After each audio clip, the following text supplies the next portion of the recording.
Title: Spy Balloon Shenanigans, Biden brands via Dictator, keeps the party popping.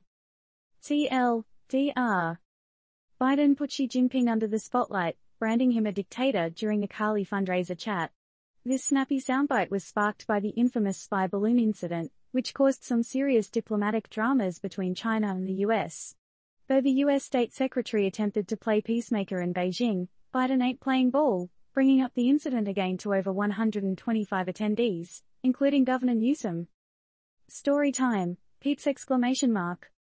Sitting back in a comfy chair, at a not-so-casual fundraiser in sunny California, President Joe Biden took a moment to spice up the proceedings with a touch of international relations roast. And who's on the roast list? None other than Chinese President Xi Jinping, labeled quite succinctly as a dictator. Sounds like a regular Tuesday, right?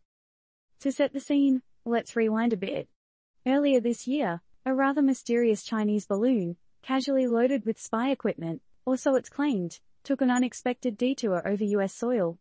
The Air Force, not amused by the uninvited guest, shot down the Wanderer off South Carolina's coast.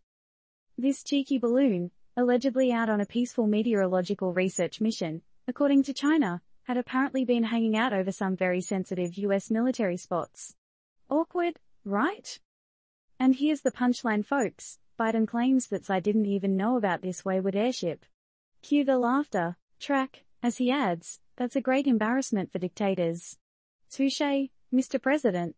Back at the fundraiser, Biden's memory lane stroll didn't stop at the balloon episode. He shared his concerns about the Quad Strategic Security Group, which includes the US, Australia, Japan, and India.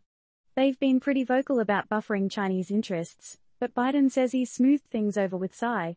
As for the recent US-China tension, Biden keeps it cool, advising the crowd not to fret too much about China. But here's the kicker, folks. Despite Secretary of State Antony Blinken's diplomatic trip to Beijing and his efforts to get past the silly balloon incident, military communication channels between the two powers are still on hold. Plus, there's been some friction in the Taiwan Strait and South China Sea. Seems like these balloon shenanigans might have more weight than we initially thought. Food for thought. How long can we keep laughing off incidents like the balloon debacle before things pop off in a less than funny way? And, as for you, dear readers, is this the kind of leadership style you like to see? One that addresses international tensions with a blend of seriousness and humor? Or do you think it's high time we stop inflating these issues with jokes and handle them with a more straightforward approach?